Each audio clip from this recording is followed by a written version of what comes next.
To get the high score, you have to play. To play, you have to have quarters. To get quarters, you need to have a job. But what if there aren't any jobs? What if the destruction of the working class meant no more multiplays, no more extra games, losing your ball to the gobble hole, or having it slip between the paddles? Try to shake it up, and you're in fear of a tilt. This is the spirit of Cleveland. Fuck! Oh, what's your fucking language?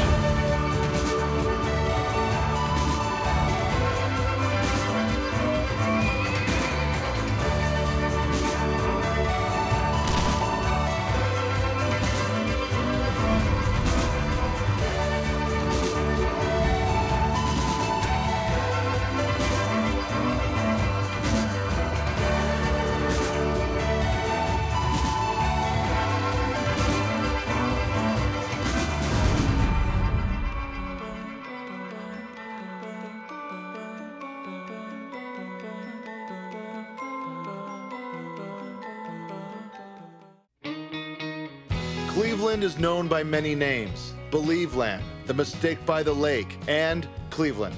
The middle child of American cities, it doesn't have the prestige of its older brother, New York, and was quickly surpassed in greatness by its younger cousin, Chicago. To gain more insight into this much maligned city, I met up with Paul, someone that tweeted at me saying he's the only one that can show me the real Cleveland.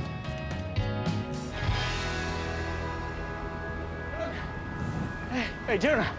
Oh, hey, Paul. Sorry, hey, man. My car doesn't really start in the cold weather. Oh, so Paul, it's my first time in Cleveland. What can you tell me about the city as a lifelong resident? So telling you, how about I show you? Wait, Come what? on. Just, Hurry up, I'm blocking in a cop car. should we follow him or? Towing it. They're towing it. Our first stop, the Westside Market, where Paul told me the cast of the Avengers ate when they were in town. So this is the historic Westside Market, established in 1840 until it burned down about 5 years later. But then it became this enclosed market in 1912. It's a place, you know, that's fed Clevelanders, presidents. I hear Robert Downey Jr. ate here once. You mentioned that, yeah. Wow, this place is amazing. I can't believe I've never heard of it before.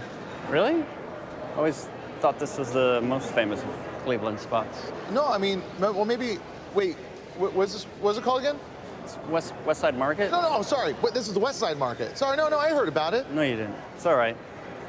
You know what? Let's get you the best burger you've ever had. Little did I know I was about to enjoy a burger with Cleveland's signature condiment, Stadium Mustard, which Paul assures me is only available in Cleveland and Amazon.com. Yeah? That's great.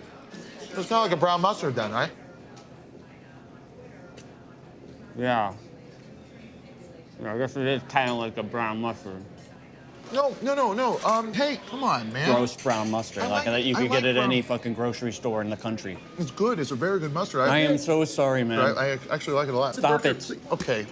Hey, man, it's okay.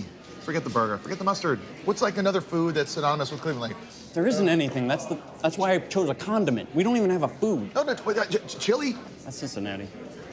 You should have gone to Cincinnati. You're right. You should No, have gone no, to no. Cincinnati. No, Cleveland come was a on. bad choice. I am Hey, so sorry. Paul, come on. I did really like the mustard. Just Fuck. Paul later texted to apologize for leaving abruptly and for taking one of our production vans to pick up his kids from daycare. But it was fine because we needed shots of me walking around the city anyway. Living in sin with a safety pin. Cleveland rocks, Cleveland rocks. So goes the Presidents of the United States of America hit ballad, Cleveland Rocks. It's impossible to talk Cleveland without talking the Rock and Roll Hall of Fame. And it's about time we head into the pyramids for a rock down memory lane. 1, 2, 3, 4.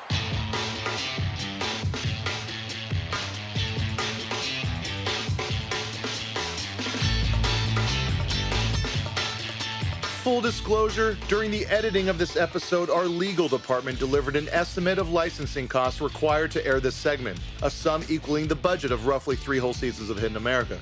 So while we can't show you my visit in depth, trust me, my time in the Rock and Roll Hall of Fame was a sonic pilgrimage through a rock mecca. From the earliest inductees like the king himself, Elvis Presley, Doggy, you're a bad, bad hound. Oh, doggy. to legends like Queen, You can break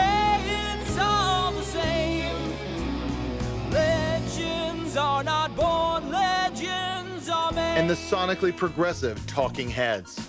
Here I am thinking, what if I quit booze and took up drinking? And who could forget the original Kings of Summer, the Beach Boys. When you're driving down the coast in your red hot rod and a real hot babe goes walking by, you take out. Unfortunately, this little known but 100% authentic Beach Boys song was the only one we could officially license. But our all-access coverage of this iconic haul is unprecedented in the world of vertically integrated digital multi-platform travel programs. When we come back, Paul returns the production van to take us cruising around town, Cleveland style.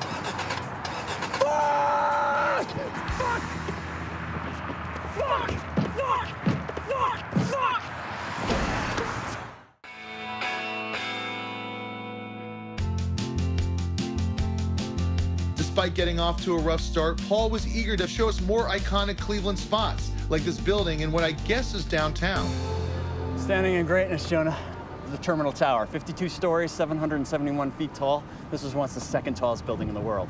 Oh, wow. Is the first one Empire State Building? Oh, Woolworth Building. I don't think I... It's a fucking stupid building, and I shouldn't have shown it to you, and I'm sorry. I'm sorry. Look, you got all these other buildings too. Those ones are even taller than this one. It's. Two other buildings. Look at the majestic skyline to fucking Cleveland. 3 fucking buildings. It's fucking pathetic. No, it's great. Fucking pathetic. Hey. It's even being a Roland Emmerich movie. Fucking gets destroyed, and people are like, what the fuck is that? Is that supposed to be impressive? It looks like it's gonna fall apart from a strong gust of wind, which almost happened during a hailstorm in 1972. Fucking giant chunks fell down and fucking hit people. Hailstorm. Hey. After apologizing for the better part of an hour, Paul said he needed to regroup and meet up later before showing us the creme de la creme of Cleveland landmarks that he said, and I quote, is probably going to be pretty okay, I think. I don't know, I'm sorry. Cleveland, predominantly populated by Polish people for most of the 20th century. They filled the factories, built the homes, and paved these streets. They were the foundation for this city, and some would begrudgingly say this country. But alas, America thanked them by making them the butt of jokes like, Do you know any Polish jokes? Polish jokes. Polish jokes? Why do Polish people never have ice in their house? They keep messing up the recipe. You know why Jesus Christ wasn't born in Poland? Because they couldn't find 3 wise men and a virgin. How did the Germans invade Poland? They walked in backwards saying, see you later. That's not funny. It's not funny.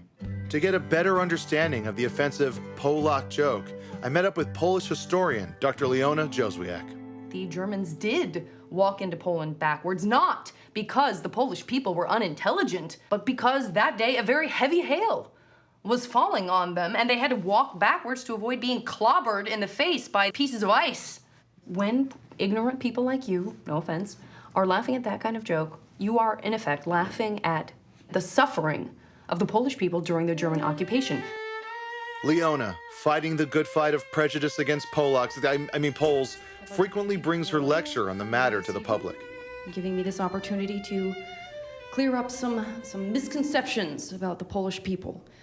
Some of these jokes are pretty out there. I mean, you can't expect me to believe that all of them are based off of some truth, some real event. You do need to believe that because that's absolutely what the case is. Another one I like is, why did the Polak cross the road?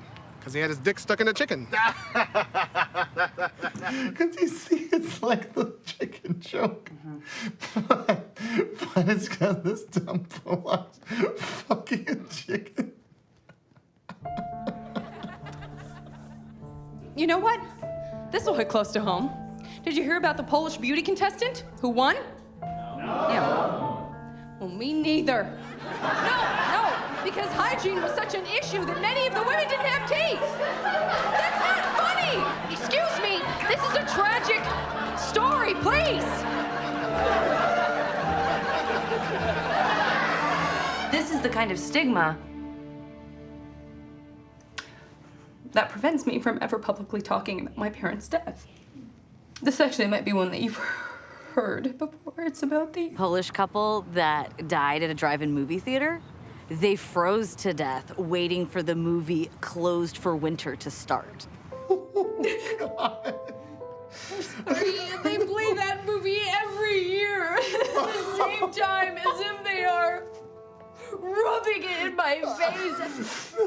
What happened to me? Is it good? Am I missing something? Should I watch it? Should I push through this and see it? Is it something that I'm gonna... I mean, I heard it's okay, Todd. Is that your favorite movie? Is it your favorite movie, Todd? Oh, God. I'm sorry I'm getting so emotional. No, I appreciate the connection we've made here today. Oh, God.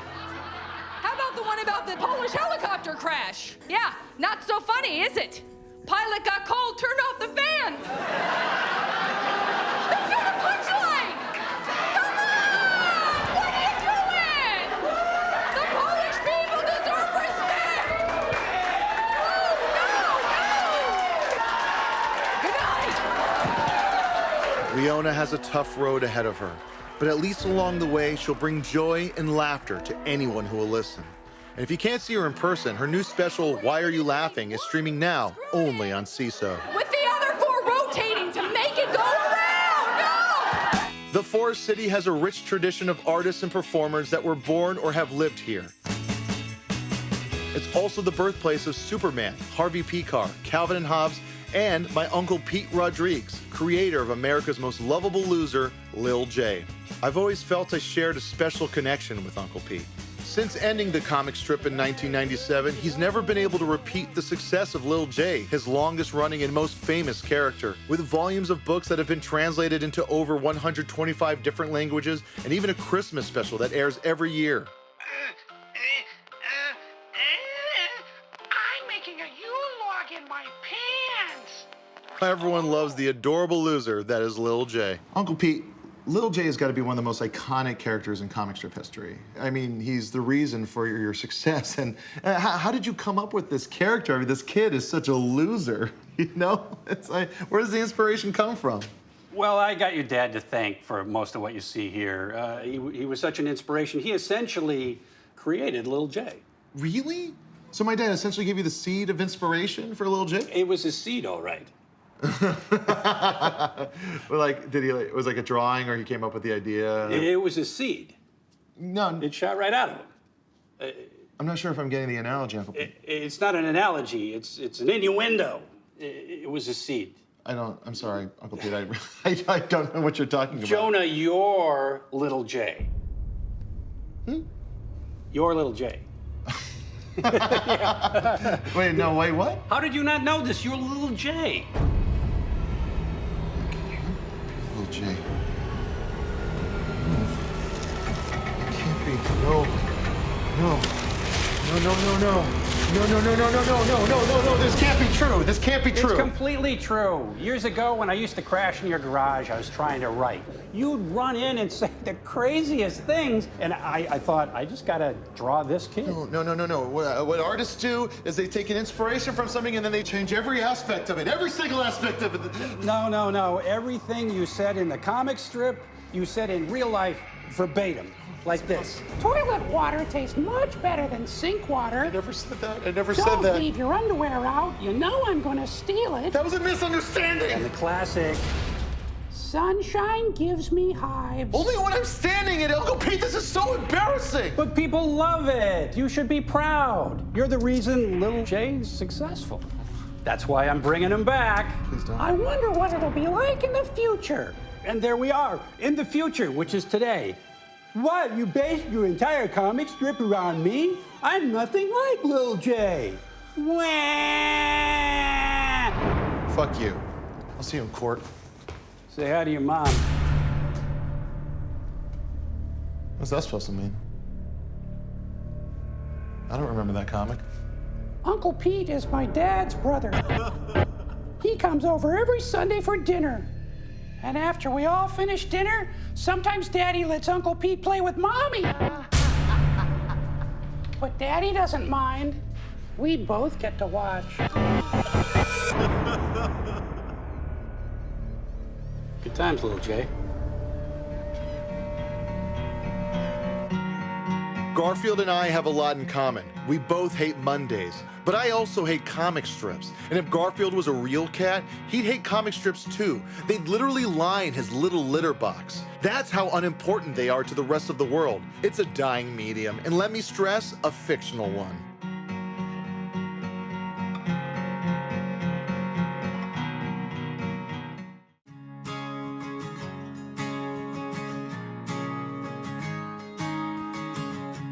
Surfing. You know, growing up in Hawaii, hanging 10 was a big part of life for the guys that used to beat me up. And the last place I'd expect to find a surfer was here, in Cleveland. In the winter, in Cleveland. Meet Brody Kirby, Ohio's soul surfer #1. This is my favorite place to surf in Cleveland. You got a good 5-6 foot swell on a northeast, man, this will light up like Rockefeller Center.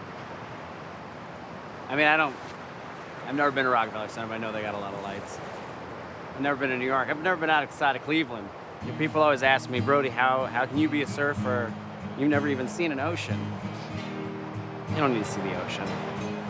You know, surf is where you make it. Since the late 1960s, surfing on the Great Lakes has become an obsession for a dedicated few who are chasing an endless winter. What does one need to catch some tasty curls out there on Lake Erie? All right, well, first things first, the waves don't get big enough to curl over, but I like that you're using the lingo. That's very cool. Oh, thanks. Well, no, I'm from Hawaii, actually. No way. Yeah, born and raised. Very cool.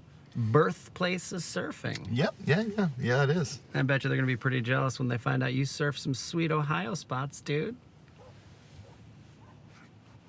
You know, the things you need to surf here in the Great Lakes are the same things you need to surf anywhere in the world. Okay. You need a board, you need a leash, you need a suit, right? Mm-hmm. However, the suit is just a little bit more. So you're gonna need a 5mm suit with an attached hood right there. Then you're gonna need 7mm boots, lobster claw gloves. That just keeps these 3 fingers warm and then these 2 really cold. It's not too cold yet because it's the early winter, but you wanna cover your face in Vaseline. Board scraper, just a normal car scraper that I put Paltry on. Oh, that's fun. Yeah, that's fun. You're gonna wear this watch because after 40 minutes, your suit will freeze. Take 2 of those. They just keep your blood thin, so your blood is less likely to freeze. So it's like antifreeze for your blood. Actually, there's a little bit of antifreeze in there. The Holy Bible, I consider it an insurance policy. A safety light. If you do have an accident, the Coast Guard will be able to find your corpse much quicker. This is your boot knife. Why would I need a knife out there? There's a lot of vegetation on the bottom, and it can kind of grab you and hold you down, which is what happened to Charlie Thompson. And he didn't have his boot knife on him, and now he's dead. Oh, so needless to say, Charlie don't surf. I mean, I know that expression and everything, but he is my friend and he is dead. Yeah, no, I'm sorry. I didn't mean to. I was trying to. Let's go surf, bro. 1, 2, 3, 4. When you're driving down the coast in your red hot rod and a real hot babe goes walking by, you take out boogie boards and you go for a swim. City wind flowing through your hair with a girl on your arm and a surfboard too. Oh my God! This is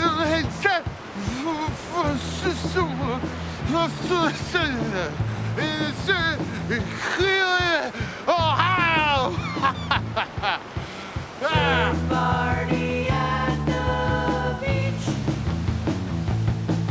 Fuck, man! Did you see those waves?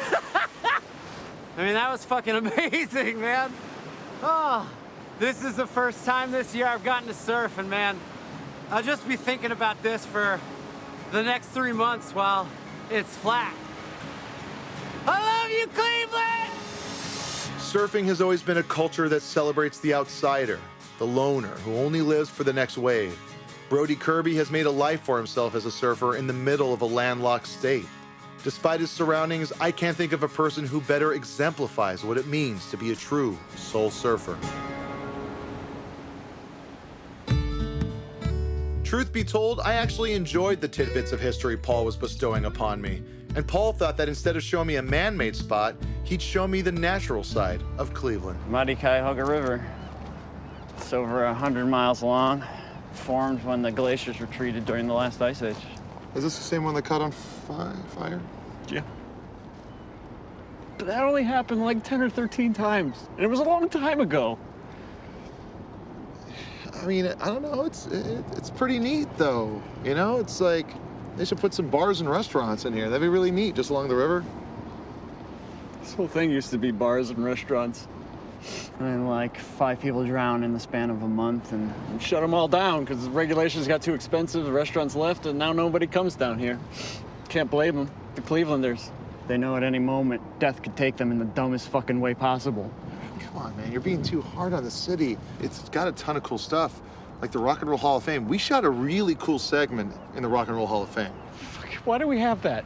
It's fucking stupid. We don't even have any fucking good bands. You got good bands. What about Devo? They're from Akron. The Pretenders? Akron. Black Keys? From Kent. Which is right next to Akron.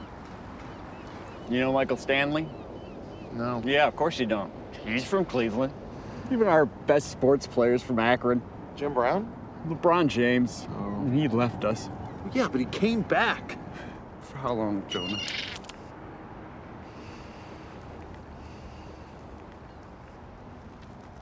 Take care of yourself, man. Later, I found out there was more going on with Paul than I thought. Jesus Christ, it's going in the fucking river. It turns out he lost his job at the Chamber of Commerce due to cutbacks, and his wife left him for somebody from Akron. Hey, audio, I think he's gonna jump in the river, so you might want to go get that mic pack. All right.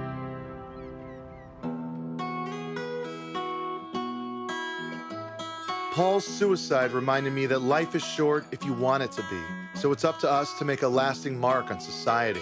It's the reason why I've been on a promotional tour for my book, Peaked TV, which I was asked to read from at a local bookstore in town. So what is a TV show? Whether you have your own network or a show on a reasonably priced monthly subscription vertically integrated digital multi-platform, they're equal in prestige and should be considered as such by the Emmys. Now, I know I went long, but I felt important that you hear the entirety of the book. Now, with that said, I think it's time to open up the floor to questions.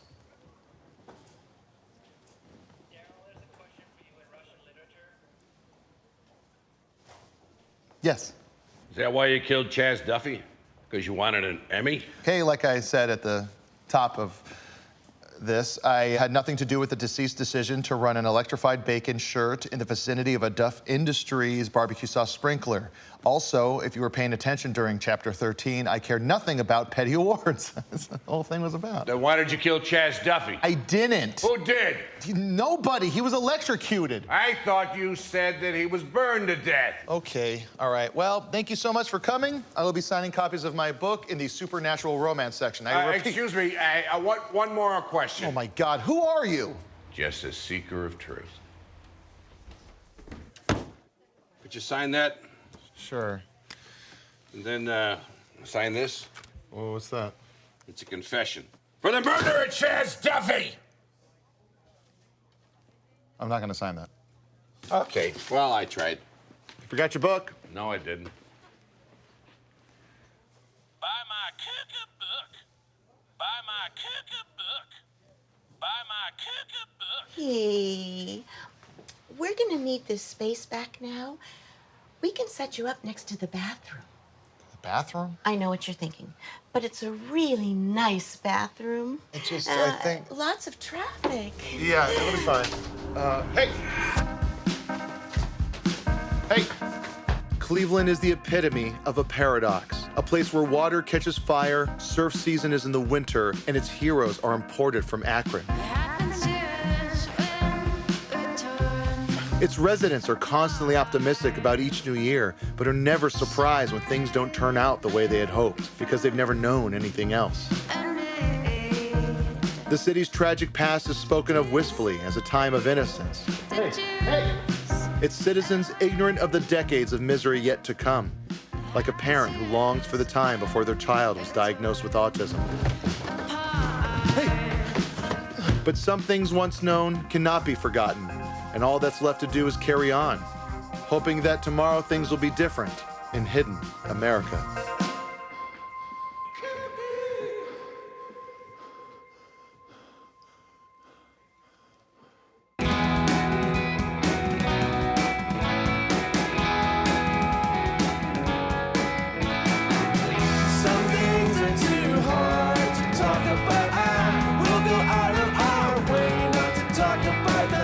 Here I am thinking of a 3-day future future in a 4D past.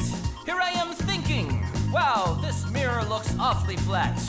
Here I am thinking of comebacks to arguments I never had. Here I am thinking, what if I quit booze and